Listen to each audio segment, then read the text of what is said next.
In the mid-1970s, America stood at a turning point in its history, and this turning point was not only felt in politics, culture, and society, but also etched forever into the very coins that passed through the hands of millions of Americans. And among these coins, the 1976 half dollar, known as the bicentennial Kennedy half dollar, holds a place unlike any other, because the single piece of metal captures the celebration of 200 years of American independence, the memory of a fallen president, and the story of a nation that was both looking back at its birth and forward to its future. To understand the power of this coin, we must travel back to 1963, when the assassination of President John F. Kennedy shocked the world. Within months, his portrait replaced Benjamin Franklin on the half dollar, symbolizing both national mourning and collective memory. But fast forward to the early 1970s, when the United States was preparing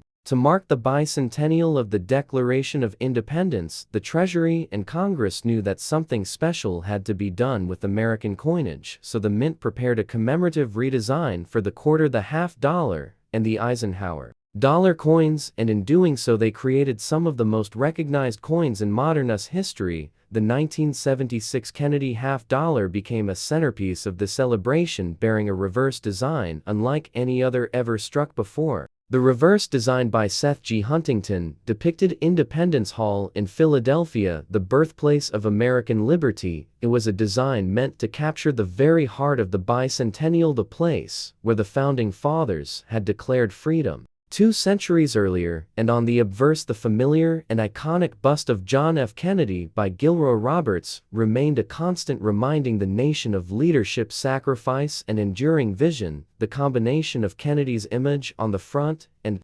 Independence Hall on the back created a coin that bridged 2 defining moments: the Revolution of 1776 and the tragedy of 1963. The coin was issued with the dual date 1776 to 1976 instead of the usual single date, and this immediately made it stand out for collectors and everyday Americans alike. It symbolized the sweep of history, 200 years of struggle, triumph, innovation, and resilience, and unlike many commemorative coins that were struck in small quantities, the bicentennial half dollars were produced in the hundreds of millions by the Philadelphia, Denver, and San Francisco mints, and struck in both circulation strike, copper, nickel, clad, and special collector issues in 40% silver, making them accessible every pocket, and yet also desirable for numismatists. When you hold a 1976 half dollar, you are holding not only money, but also a monument to history, a coin that traveled in circulation through the hands of everyday citizens during the great celebrations of America's bicentennial. Fireworks, parades, and patriotic displays swept across every city and town, and the very coins used to buy food tickets and souvenirs bore this special design. But beyond its circulation use, the coin also reflects the fascinating economics of the mint and the collector market. In the 1970s, the US Mint had learned from the lessons of the 1960s, when silver was withdrawn from coinage and coin collecting boomed. So when the bicentennial approached, the Mint prepared large quantities of special collector sets, proof and uncirculated issues to satisfy both patriotic Americans and numismatists. And today, these coins, whether found in circulated condition jingling in old drawers or in pristine condition sealed in government packaging, remain an enduring symbol of that era. But to appreciate the full history of the 1976 Kennedy half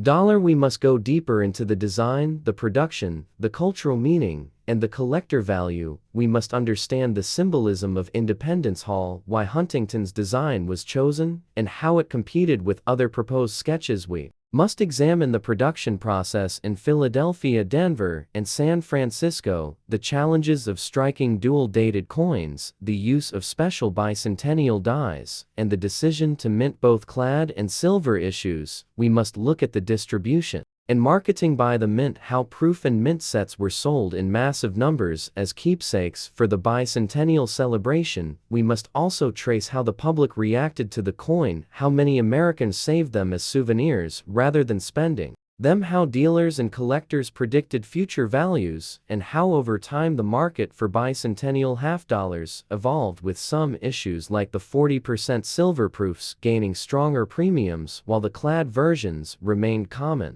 in circulation. And then there is the story of Kennedy's legacy itself, for this coin was more than a commemoration of the revolution, it was also a continuation of the memorial to America's 35th president, whose youthful energy and tragic death left an indelible mark on the nation. The bicentennial coinage thus became not only a patriotic tribute, but also a cultural artifact representing hope, loss, remembrance, and pride. And as we unfold this history, we must also analyze its place. Among other bicentennial coinage, the quarter with Jack L.R.'s colonial drummer, and the Eisenhower dollar with Dennis Williams' Liberty Bell and Moon design. Together they formed a triad of commemorative issues, each telling part of the bicentennial story. And yet, the half dollar perhaps carried the most layered symbolism, because it was already tied to Kennedy's image, and now tied to Independence Hall, giving it a dual weight of memory and meaning. Collectors today often overlook the significance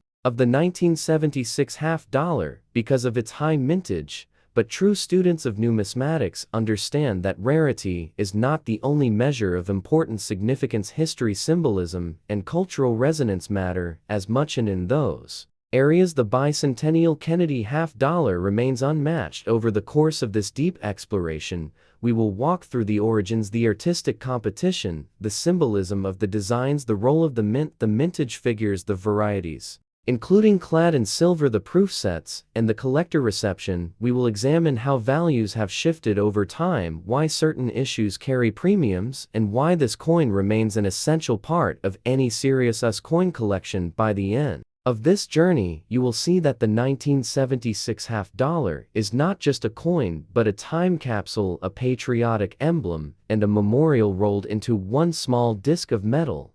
And that is why when we hold it, we are holding not just currency, but a piece of America's story, and to understand it fully is to understand the very soul of the bicentennial era.